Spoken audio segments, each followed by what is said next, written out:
Chef Abigail Langlis, owner of CakeWorks. If you're thinking about getting a custom cake created, I would say you don't have to know what the finished design is going to look like, but maybe think about the different pieces you'd like incorporated to make this something extra special. You can call us at 808-946-4333. You can go to our website at www.cakeworkshi.com, or you can visit us at 2820 South King Street, Honolulu, Hawaii.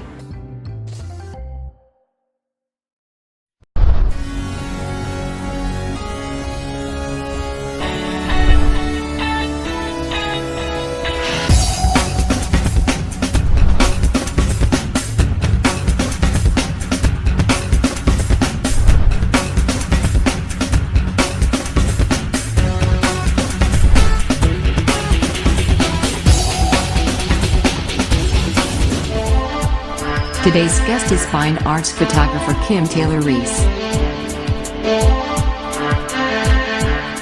Aloha everyone, thank you for joining us for our next episode of Hawaii Leads, where we interview Hawaii's leaders, entrepreneurs, affluent, dominators, and skilled. And today I have Taylor Reece, but before we start, if you are not a VIP member, please do so and text in HLVIP to 58885. That's HLVIP to 58885. You will get exclusive information on the latest and greatest of our guests and cool prizes. So make sure you join. It's absolutely free and we will not share your information with anyone else. Taylor Reece is known in Hawaii as well as all over the world, and I just want to get into how he got started, where he came from, and where we are right now in his beautiful gallery. And those of you that joined us on Facebook Live, you got to get a really sneak peek into his gallery, which we will talk about more as the interview goes along. So Taylor Reece, take it away. Where and how did you get started? Aloha everybody. Great to see you. I got started when I was a small child. I studied art, and through the years, I really wanted to work with dancers. So I started photographing the dancers so I could use them for sketches and paintings. Mm-hmm. And what I found was that my paintings were kind of losing a generation, and it didn't have the same impact as my photographs did. There was a lot more emotional connection, a lot more just kind of a contact with the audience that I was getting from photography that I wasn't getting from my paintings. So what I did is I stayed with photography and kind of fell in love with the hula while I was here in Hawaii, and I started photographing the hula about 40 years ago, and I never stopped. Yeah, my dad was a Pearl Harbor survivor, and he had all of these great sea stories about how wonderful the people of Hawaii were, how beautiful the women were, and how amazing the dancers were. And when I moved here, my brother was over here surfing, and I had just finished college up in Northern California. And he goes, try this out for 1 year and see how you like it. And I got here and I really loved it. I loved the people, I loved the beauty of Hawaii. But I wasn't seeing the kind of hula that I thought I wanted to be involved with or photograph, because back then it was all the Awana hula, it was for the visitors. Awana is the modern hula, and actually King Kalakaua went to Europe and brought back the minuet and music after the hula had been banned here in Hawaii for 3 years. Yeah, it was banned for more than 50 years. They didn't let them speak the language. They didn't want them to do the dance, because the ancient hula, the hula Kahiko or hula alapa, passes down the history and the culture and the mythology and all of the stories of the Hawaiian people. They didn't have a written language back then. So what they would do is the chanter would chant out the story and the dancer would act it out. Similar to, like, if you go to Europe and you see the big cathedrals, there, on the sides of the cathedrals there are enclaves where in the early days people would act out what the priest was saying because they didn't have written Bibles or whatever. So it's very visual. Yeah, it's a very visual kind of a language and a culture, and the dancers were responsible for sharing that story or explaining that story to the people of Hawaii. And what I understand is the men their hula was more training for like wars and military, Warfare, and more kind of martial arts kind of really, thing. really reflects that. And I like that you brought up the martial arts, because I was trained by my Sifu cousin, Al DeCascos, who's the father of Mark DeCascos, Really? who plays Wolfat on Hawaii Oh my Five-O. God, that's But amazing. so for you to say that, because when I was sitting with him, he did say that if you look at the hula or any dance, you could do martial arts from it. Yeah. And yeah. and you just proved that. And also the warriors, Right, yeah. getting them prepared. So that's part of the Kahiko. Yeah, that's part of the ancient hula. The modern hula, that after it was banned, that was brought back and it was done with music. And before they didn't really have, instruments or those kind of things. They had drums. chanters. The chanters. So I was seeing the modern hula when I got to Hawaii. And then one day I was at Iolani Palace, and Frank Hewitt, who is an amazing kumu hula, brought out his dancers, and they performed this ancient hula Kahiko. And once I saw that, it was like I was going to chicken skin. say chicken skin, because I went to Nanapuli High School, and a lot of our May Day, a lot of the gals took ancient hula, and as soon as the music started, as soon as the ipo and then the chanter, it's like chicken skin. It's very spiritual, and the women are so well trained. I remember they were saying that they would have to go to the beach, on the beach, and do duck walks to strengthen their thighs and their calf and everything. I mean, it's actually, you have to be really fit to do this hula. You really do. You Yeah. really do. And it's amazing the different body types of women that can do this stuff. And they actually are graceful while they're doing it. It's really, really amazing. That kind of got everything going for me. And I really, once I saw that, it's like that's where I knew I wanted to be and where I wanted to focus my art. So what I did is for 3 or 4 years, I went to the Bishop Museum and I studied all of the old drawings for the costumes. I studied all of the old photography that was back then, or in the early or late 1800s, just to see what they were doing and how they were dressed and what kind of costumes and stuff they had.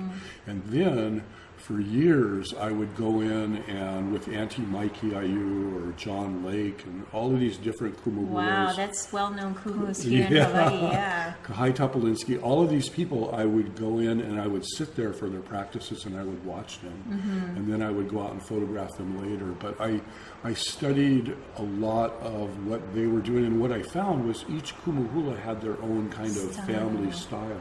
Right, it's like their own little tribe. And Right, then yeah. and then at the same time, even though they had their own nucleus, they had this ohana Yes. among all kumus. Oh yeah, they still do. They Yeah. still do. But it's one of those things where it's like I got to see the nuances of different, not just tribes but areas.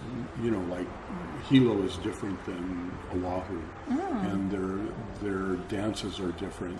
But I got to experience all that, so I did that for 4 or 5 years, and I continued to photograph the ancient hula. One of my first images that I remember I photographed was a girl who ended up being one of my first posters. But she was dancing for Hawaiian Airlines, and she was on 4th Street Mall with the Hawaiian Airlines band, and she was dancing like an ancient hula. And I didn't use the. She was like looking at me and kind of yelling at me out in the audience, or it looked like she was in the picture. And I didn't use the picture because she had leather sandals on. Years later, I'm down in the darkroom and I look at this picture, one of the first ones I'd ever taken of a hula dancer, and it turned out to be the same girl that was in my Hula Kahiko poster. That is amazing. So weird. That's totally amazing. Which was one of my most popular images I did. I actually had changed my major from art to graphics and advertising. My teachers figured out I was colorblind. I was going to in say that. college. I discovered that when I was, I Googled you, of course. I want to know a lot about my guests as much as I can. But the thing is, you're colorblind and you're a fine arts photographer. My teachers told me if I didn't change my major, I'd end up being a starving artist. So for 10 years, I worked in downtown Bishop Street in advertising and I had an agency. I used to make television commercials and print ads and all that kind of stuff. And after 10 years, I really wanted to get back into art and do my art. So I started photographing the dancers. And the Hula Kahiko girl was one of the first ones that I ran into in the mall downtown. But once I started doing that, I was able to quit my day job after 2 years and just go on and just focus only on my art, which has worked out really well for the last 35 or 40 years. I'm only 29, but we all want to stay 29. Yeah. But in the beginning, when you decided to make this passion a business, what were some of the things you came across? I think I was really lucky that because I did have the advertising and business experiences. In advertising, you go into somebody else's business and go, yeah, who's your competitors? What's your market? What are you doing? And you figure out how to make their business better. So because I did that for 10 years before I actually started the photography business or the art business, I had a lot of background and I had a lot of contacts for that kind of stuff. And I think that's one of the most important things for a young artist or a new artist to focus on is learn how to run a lemonade stand. It's not very difficult, but get a little bit of business background, a little bit, they have basic accounting stuff just so you don't get your taxes wrong or whatever. But there's a lot of stuff that you can do that's very simple that will help you with your art and help you get your art out there. One of the things that I have a friend, Wyland, who does whales and stuff. Do we know Wyland? Yeah. He's the best man at my wedding. Another internationally renowned artist. Yeah.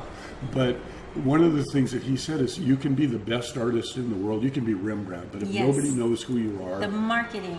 Yeah, you're going to be a starving artist. So you got to put yourself out there, whether you want to or not, and just show people what you have to offer, and they will figure out if they like it or not. And it's kind of one of those things where you will be successful.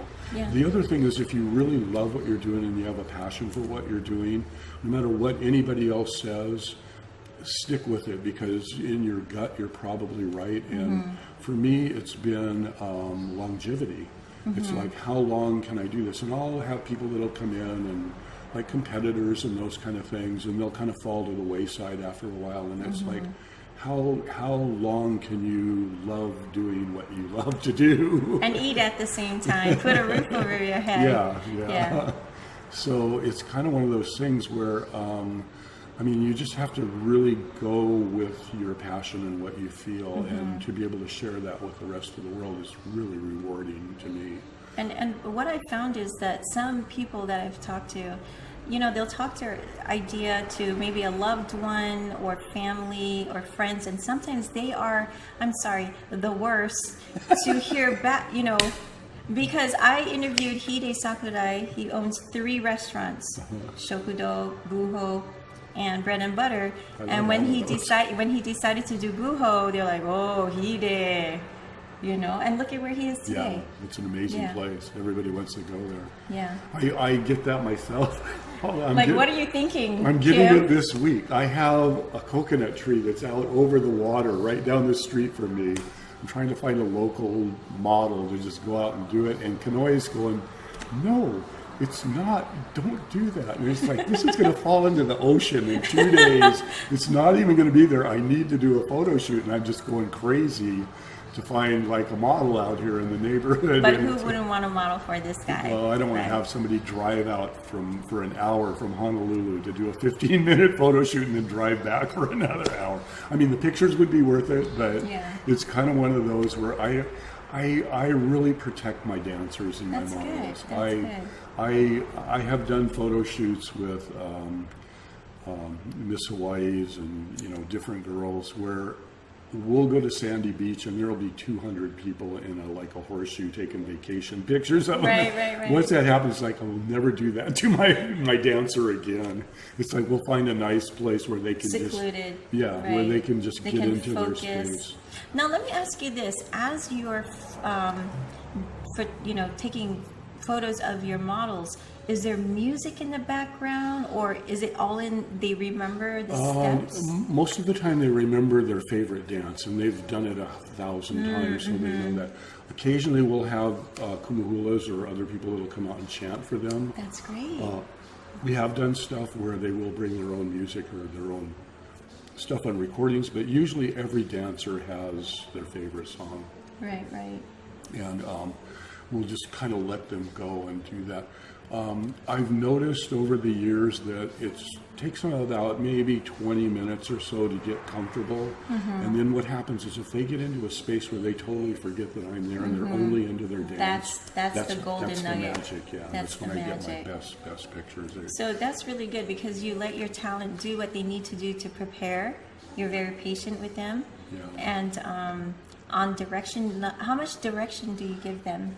I photographed Kailani Carr last week, and she was Miss Aloha Hula from the Merry Monarch Festival 2 years ago. So she is an amazing, amazing hula dancer, and I would never, ever suggest how she should dance. I mean, I want her to just get into her own space and just fly. And then you just let your eye for that perfect moment. It took me about 3 years of doing this before I could get my timing down. I would get a lot of pictures of the back of the dancers' heads and that kind of stuff, but now after doing this for 35 or 40 years, I can anticipate what they're going to do. Wow. So I can catch them. Amazing. Catch them when they're like coming at me. Right. So it's kind of one of those things where I've kind of assimilated or meshed with their dance, and I can feel, or I know what they're going to do. So I just let them do it, and they are amazing. They are amazing, and the reason that you do your photographs in sepia, which is not quite black and white, is because it is ancient hula, it is Kahiko, and that gives it. Yeah, the sepia tone makes it look like an older photograph, and I want to take people back to an earlier time. I want people, when they see the images, to know that it's not bright colors and it's not immediate, even though I might have done it last week. I want to take them back to an earlier time period and give it kind of a timeless quality. The other thing with interior designers, the beiges and the browns and the sand colors work great in Hawaii. That's great. Anything. Oh, tell us about your project that you are helping a hotel. Tell us the hotel. I've been working with the Grand Naniloa Hotel over in Hilo Bay for the last 2 years, and we have about 1,400 pictures in the hotel, in the lobby, and all the rooms, and the hallways, and the elevators, and the conference rooms, and everything. We've turned the Naniloa into the home of the hula, and that's what they wanted to do because the Merry Monarch Festival is over there. And it's really exciting. I mean, it's really modern, it's really beautiful, but at the same time, it kind of has an older kind of a feel because of my photography. And then it has a total hula kind of a feel. When you walk in there, you know you're in the home of the hula. That's great. Now, was it commissioned work, or they just took what you already had existing, or you had to do special commissioned work? I did some special things with the dancers over there because a lot of my stuff is on the sand, the white sand beaches and that. So I needed lava rock and that kind of stuff. Because the Big Island is known for the lava rock, volcano, yeah. One of the things, they don't have really a gift shop in the hotel. They have an adventure shop. You can go zip lining over waterfalls over there. They will take you, they'll hike you out to the edge of the volcano. You can get little electric bikes and go out there. They'll set you up with boat tours. So it's not like a gift shop. It's like you can go do stuff. You can paddle. They have kayaks and stand-up paddle stuff. It's just kind of a really fun place. So how did they approach you to give your artwork to them? They went over, and originally they were going to do my friend Wyland's Whales in the hotel. And they got to Hilo and they went, you know what, this isn't Whale Town, this is Hula Town. Maui is Whale Town. Yeah. Lahaina is. Wyland's got a gallery over there, you know. So they kind of put Wyland on hold, and he's okay. He's a good guy. You guys are good friends too. Yeah, we are. He was the best man at my wedding. We've known each other for a million years. That's good.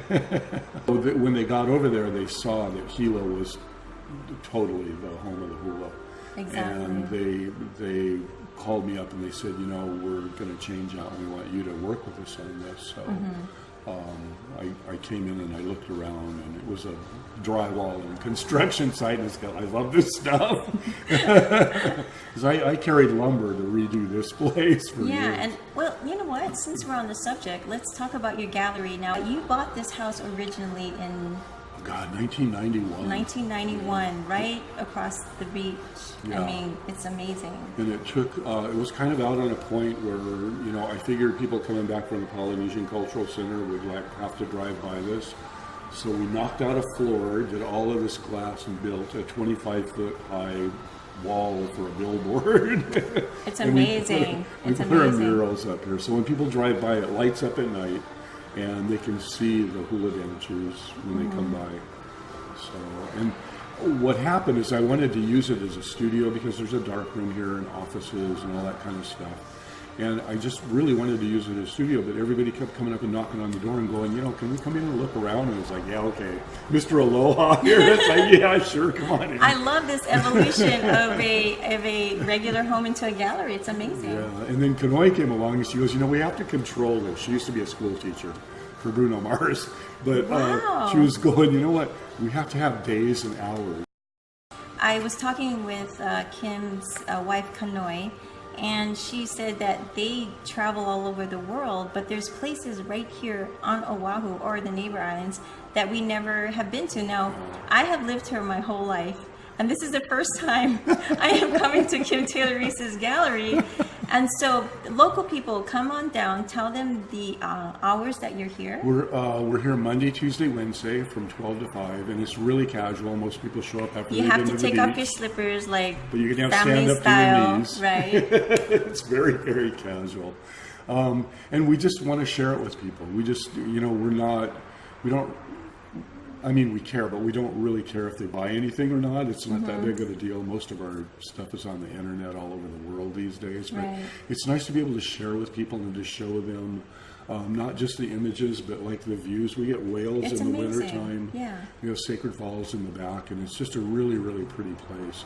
And if you have visitors or family that are here from the mainland, I mean, it's a great place to show Please them take that them down. So, we don't live in grass shacks. yeah, I know. I think that's the misconception that some people have. But anyway, if you are watching and you don't live here in Hawaii, when you do come here, make it a point to come here. Give them your address. It's 53866 Kamehameha Highway, and it's in Punalua. It's right on the border of Punalua and Hauula. It's Sacred Falls is right behind us, so Sacred Falls State Park. If you look that up on Google, they can find it. And it's a lovely drive. So get on his beautiful. website, kimtaylorreece.com, and it'll give you the directions. That's how I got here. And like I said, I've lived here my whole life. And it's gorgeous. So take the time out Very to come casual here. and relaxing. Right, right. You mentioned what was your aha moment to get to where you are today? I think when I saw Frank Hewitt at Iolani Palace, and his dancers were doing the Hula Kahiko, they were doing the ancient dance, and back then that was really controversial. They were telling him, you can't do this. This is like something that has been, What time period was this? oh God, back in the late 70s. And then the other thing was like, he couldn't do it and I shouldn't photograph it. Oh. The other thing that I kind of went through was that because I'm from California, I'm Hauula, I had a different perspective of what was beautiful. I think a lot of people here are so used to the hula. They take it for granted. I do They too. take it for granted, yeah. And I didn't when I saw it. I thought, God, this is just the most beautiful thing I've ever seen. And what I really like is the strength and the energy and just the power of the dancers. Right. And that, to me, is really, really exciting to be able to work with and to share with other people. But it was kind of one of those things where I kind of had to walk on fire. I did walk on fire with the State Foundation of Culture and the Arts down in Tahiti. But no, I had to go through a lot of things so that they knew that I was okay. I was not going to make them look down and not Right. tacky. Right. So I had to gain their trust. Exactly. And you know what? I'm interviewing a lot of people here who are entrepreneurs who are originally not here. And I think the connection with the local people is very important because we do business here differently. You can't just come in and hard charge. So one of the people that I interviewed, they actually went out and gave back to the local community to get familiar with them because they're not from here. And I think that's a great way to do it because we're very familial. We're a melting pot of the Asian culture where it's very familial. And so that's important to get that connection. Yeah. And the other thing is I've been through a couple of hurricanes here, and I know that we all take care of each other too. Right. And that's like a really, really critical part about being in Hawaii is to be able to take care of your neighbors and your friends and your family. And I know it's just a really, really special place. We're all really lucky to be here together. Sure. I know you gave some really helpful tips to future entrepreneurs. Are there any last words you want to say as far as advice to people who want to, you know, even if they're not photographers like you, but just in general, what should they do if they want to get into business for themselves and be successful? Find something that you love to do, and you'll never ever work. You'll always be on vacation. You will love every day. And you don't mind going over hurdles and challenges. It's worth it. It's worth it because I love what I do. I feel really, really lucky to be able to share this with the world. I mean, we do shows in Japan where 500 people a day will show up in line for weeks to look at the artwork, and we've done shows in Switzerland, and it just blows them away. And it's that, to be able to share that with other people in the world from Hawaii and the aloha and all of that is just such a special kind of you get the here comes the chicken skin moment. You know, but I'm able to do that. I get to do that. And if you find something that you love and you find something you like, no matter what anybody says, stick with it because it won't be like work. It'll be like you're on vacation every day. I love it. Yeah, you're having fun. And some entrepreneurs that I talk to, they in the beginning is kind of the hard part, but they are willing to put in the 18 hours that it takes or whatever hours. But you know what? You're so engrossed, you don't mind doing it. I'll edit images from somebody I photographed like a couple of days ago until midnight or 1 o'clock in the morning until Kanoi's going, you know, stop, come to bed. But I love it. I just love what I do. So I feel really, really lucky to be able to do this and to, you know, to be successful at it and to be able to share it with other people. And you have the backing of your wife, Kanoi, and she does the behind the scenes. She takes care of all the business She is aspects. amazing. When I first met her, I had 20 years of hula dancers, and she goes, what are you going to do with this? And I go, well, I wanted to publish a book. And she goes, you know what?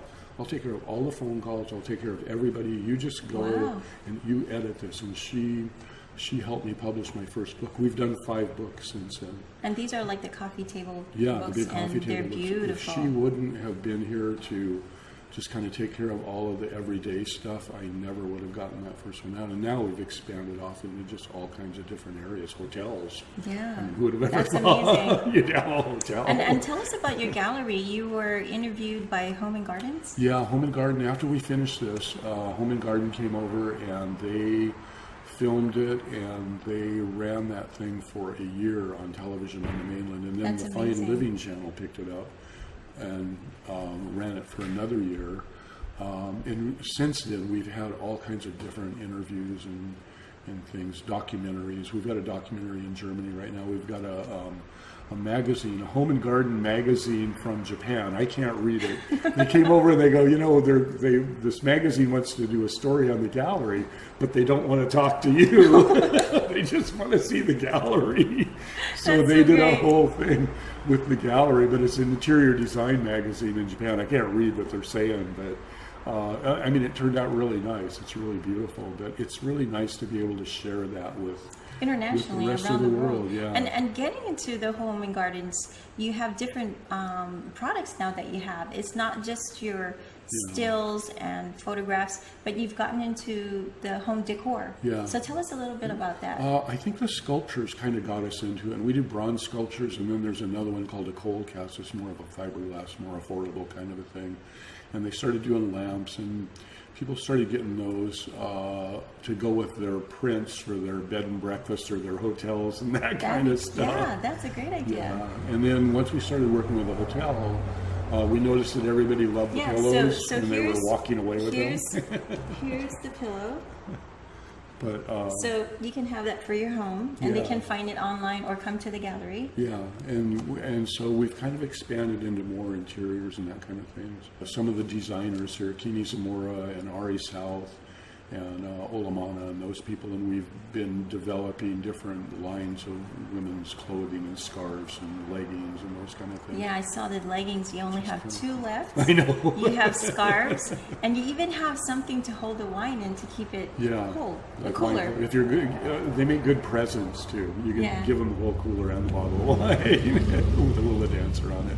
But Kanoya's kind of taken that and expanded it out. I think because we got into the internet more than 5 years ago, and she just really kind of took off with that. So that's great. Our biggest thing right now isn't just the gallery, but it's distribution for the stuff all over the world. Mm-hmm.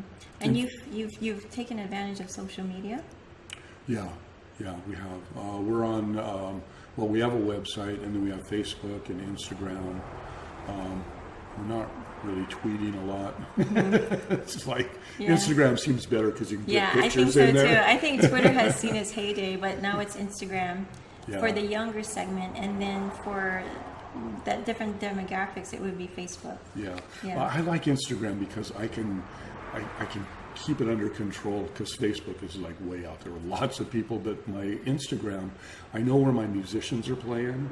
I do a lot of free album covers for a lot of the musicians, because music inspires me a lot, and I want to be able to give back to the people that have helped me in the community to get me started. And so I do a lot of album covers for the different musicians here. Like right now I'm working with Taimani. We just finished a thing. Love Taimani. I know, I love her. She is so amazing. creative. She is creative, and the costumes that she does, the music, and she dances with her ukulele. It's amazing. Have you photographed her? Yeah, I've photographed her a couple of times. Once underwater in a pool, and then once in the ocean where everything's like crashing behind her. It's really kind of pretty. Yeah, she's and so much energy. Her vibration is amazing. I love her energy. And she's so creative. Her mind is like just killer. It's out of the box. Yeah, it really is. And another one that we just finished was Barry Flanagan in Hapa. But that was more of a hula thing, and I don't think anybody even saw it here. We did it for his Japan market, and it totally sold out. That's amazing.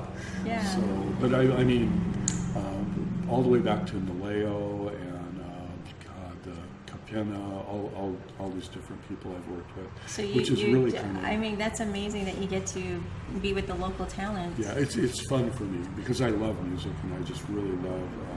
Do you play? Being able to. Do you play any instruments? No, I don't. I'll never get a and I can't sing. I'll never get a hoku award. We'll just have unless it's for album cover. I don't even know if they have. You have a camera here that you used to use of your dad's. What your camera is like an antique collection? Yeah, it's probably from 1959 or before. And that's what your first time starting to. Yeah. Photograph anything? I have a picture of my high school girlfriend with this camera. But what I liked about it was the film was really big, so everything came out really clear. And so I have that as part of the collection. We have a whole bunch of different things here. We have some Hawaiian artifacts, some old camera artifacts. Kanoi, like I said, used to be an elementary school teacher at Cocoa Head, so a lot of times we'll bring in school field trips and a lot of the art classes and photography classes from the high school. They'll come over and do field trips. And quickly before we leave, I know you had to transition from from film to digital. So tell us about that transition, because I know that was a challenge for you, and you even took a break because of it. Yeah, it wasn't just a challenge. It was almost like a psychological kind of, whoa, your whole world just changed. Yeah, for those of you that are not millennials, you remember the actual film that you put into the camera. Yeah, and the film has a different look. If you take a picture with somebody with film, they'll be in focus and the background is all kind of out of focus or soft. And in digital, everything all the way It's through the picked up. perspective is in focus. So what I have to do now, well, what I did is I stopped photographing for a year and I started painting, and that's where some of my bamboo brush, like the t-shirts and the rugs and those kind of things, that comes from that period where I just stopped photographing. And then I did a show, because at the time I had a gallery down in the art district down by the Hawaii Theater. I did a show at the Bethel Gallery down there of my paintings, and it totally bombed. No, it's okay. But from that point on, it's like, okay, I better figure out this digital stuff because my genre is photography. Exactly. So I got into the digital cameras, and I just started working with it to make it look old again in a digital kind of an age. What's really weird is that I would scan my negatives. When I did my first 2 or 3 books, I would scan my negatives into a computer, and we put all the books together on a computer digitally. I knew Photoshop before I had a digital camera. And so I knew how to work with Photoshop, and now they've got Lightbox and Lightroom and all They've those got other all things. kinds of stuff. Yeah. But I knew how to do Photoshop, but the whole look of what I was putting in there was on film, and then when I went to digital, it all changed.